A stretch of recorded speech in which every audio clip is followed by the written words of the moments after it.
जियो TV की super hit drama सियानी की किरण यानी अनमोल बलोच ने अपने हालिया इंटरव्यू में बताया कि वो फिल्मों में हर तरह का किरदार निभाने को तैयार हैं, लेकिन आइटम नंबर नहीं करेंगी। शोबिस इंडस्ट्री की उभरती हुई अदाकारा अनमोल बलोच ने अपने हालिया इंटरव्यू में ड्रामों की कहानी, फिल्मों में काम करने और सोशल मीडिया पर तनकीद जैसे मुख्तलिफ मौज़ूआत पर बात की। इन्होंने कहा कि हमारे ड्रामों में ख़वातीन के किरदार यकसानियत का शिकार हैं, इन्हें या तो मजलूम या फिर मनफी किरदार में दिखाया जाता है।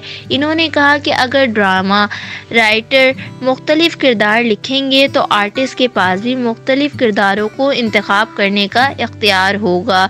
इन्होंने एक सवाल के जवाब में कहा कि वो फिल्म में मरकज़ी किरदार अदा करना चाहती हैं और हीरोइन की तरह बर्फ़ पोश पहाड़ों में साड़ी पहनकर डांस भी करना चाहती हैं, लेकिन आइटम नंबर नहीं करना चाहती क्योंकि ये ना तो हमारी सखावत का हिस्सा है और ना ही हमारे माशरे में इसे पसंद किया जाता है।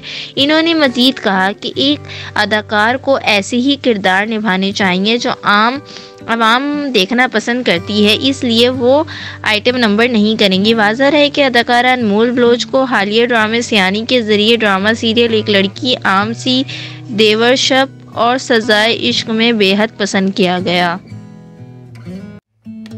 अगर आपको मेरी वीडियोस पसंद आ रही हैं, लाइक करें। चैनल पे फर्स्ट टाइम आए हैं तो प्लीज़ सब्सक्राइब करें ताकि ट्रेंडिंग वीडियोस आपको भी मिलती रहें। Thanks for watching. अल्लाह हाफिज़।